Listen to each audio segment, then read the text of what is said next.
This is supposed to be part 5 of our junk folio video series thing, but I'm not feeling real perky today. I'm just not in the mood to do a whole video. You know, that's just all there is to it. I don't want to. So instead of doing part 5, I think I'll just do kind of a recap of where we are. Not really a recap of where we are, but show you the plans for part 5. That's what I'll do, because part 5 is going to be the last one. It needs to be the last one, because I am already sick of looking at this thing. It needs to get finished up. I have an attention span of about that long, and I'm ready to move on. I'm done. So we need to finish up. And last time I asked for some ideas on how to put a closure on our little folio, and y'all had some really good ideas, really good ones. And I'm not sure if there was an idea from here or if it was on Facebook, but someone had mentioned using one of the bobbins for a closure, because I had some of these little bobbins. And it was really bothering me because I knew I had more bobbins, but I didn't know where they were. So I started digging around, and I did find them. I have a little drawer full of hardware and stuff.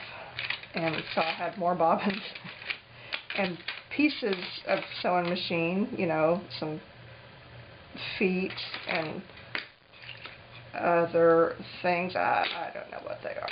But anyway, found those, and then I remembered, oh yeah, I have these, and I'm not even sure if this is a sewing machine part, but I think it is. It looks like it should go on a sewing machine. Do you think? I don't know. Who knows what this is?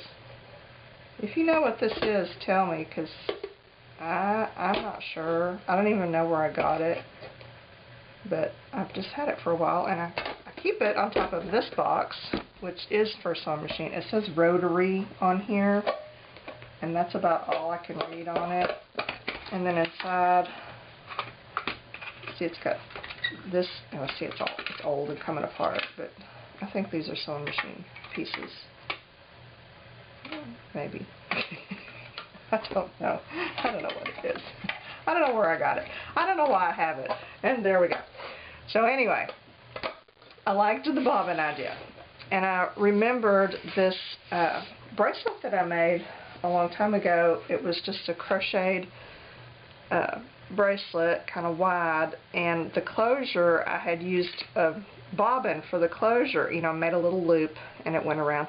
So I thought, oh, I could do that. I could just, you know, crochet a strip, put the bobbin on one end, loop on the other, you know, wrap it around, done. I could do that, but I made the bracelet. It would be basically the same thing, so I've sort of already done that, and that just wasn't making me happy. You know, it wasn't new and different, and it wasn't challenging me.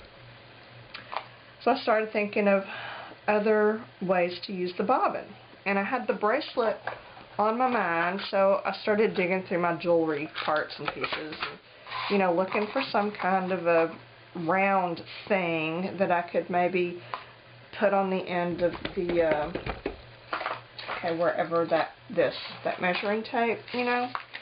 I thought I could use that, put some kind of a loop on the end to come around and wrap around there, something like this, but I really wanted metal, and I couldn't find anything that was just the right size. So I looked through jewelry, couldn't find anything, looked for some clasps, some loops, some buckles. Nothing was the right size. I even explored the option of using a hinge, you know, just a door hinge, cabinet hinge. That wasn't making me happy. And the hinges gave me the idea for hardware, so I started looking more at hardware instead of jewelry. And I thought, well, a washer. And I didn't want one of the huge washers, you know, because it would be too big for this book, but I had these little, whatever these are, they're washers with these little rolly bearing things on them.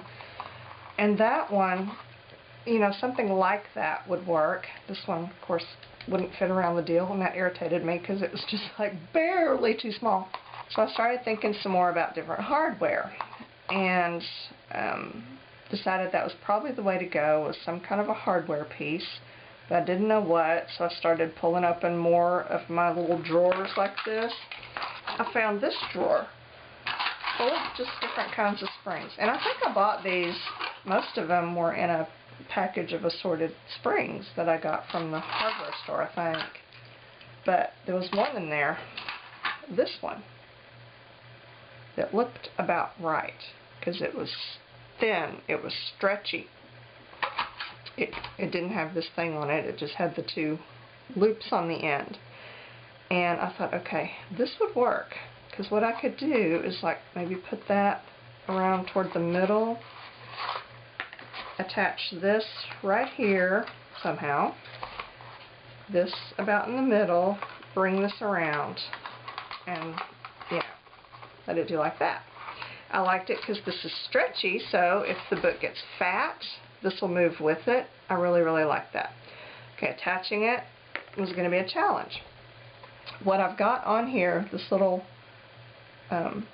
metal thing right here, is a piece of one of these hook and eye things. It's the little, is that the eye? And that's the hook, I guess. It's the eye from the hook and eye. This little deal.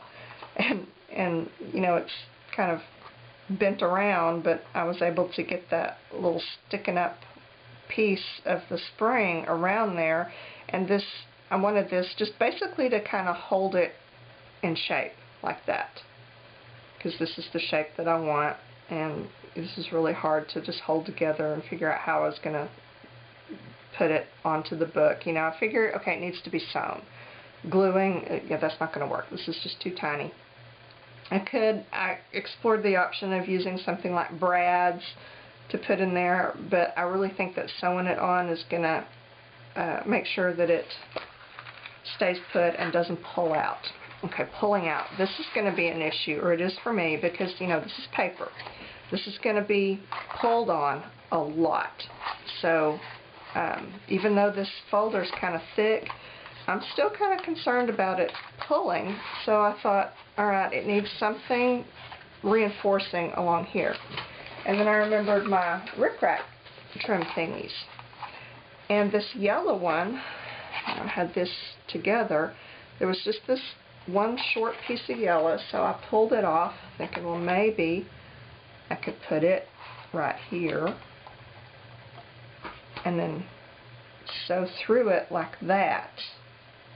And then that way, if you sew it through the fabric, that is going to really make it a lot stronger, because it's not going to be as likely to pull out of the fabric. And I'll just glue this down. So I thought, alright, maybe that'll work. And then, okay, I wrap this around like this, and look, it's like the perfect size. So it was meant to be. So that's what I'm going to do.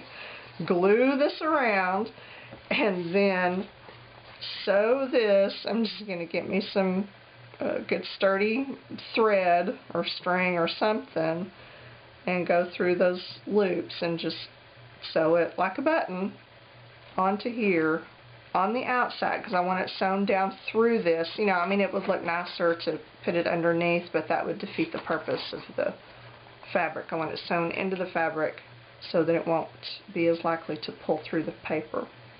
So I'll do that. Sew that down right there. And then this one I will sew right here, and I may put something behind it, piece of fabric or something, so that it won't pull out. And I don't want that one. Here's the one I chose. I want this one. I'm going to use it, and I'm going to leave this thread on here, but I'm going to glue the end down. I'm going to put that there. And then I had a little, what's that snap? Ah. See, I'm just all discombobulated today. I can't function. Alright, well, I can't find it. I had one pulled off, but it's one of these little snap deals. And it just, oh. It just fits perfect right there. So I'm going to glue that right there like that. And so there I have it. And then I'll probably use maybe some more of these. I might wrap another one around here just so, you know, it looks like a theme or something. And maybe I'll put some on the, I don't know. I don't know what I'm going to do, but I'm going to use these. I'm definitely going to use that. I've got my closure figured out. And now all I need to do is put it on there and then get these little puppies attached, and then we'll be good to go. I can move on to the next thing because that's what I'm really wanting to do. So I will be back either tomorrow or the next day whenever I'm feeling a little bit better, and I will finish this up, and then I think I might have a little surprise after we're done with this. I'm thinking about something that I might do, so I'm not going to tell you what it is because, you know, it's going to be a surprise. But there's that. So, yeah, until next time, this is not really the end. This is to be continued.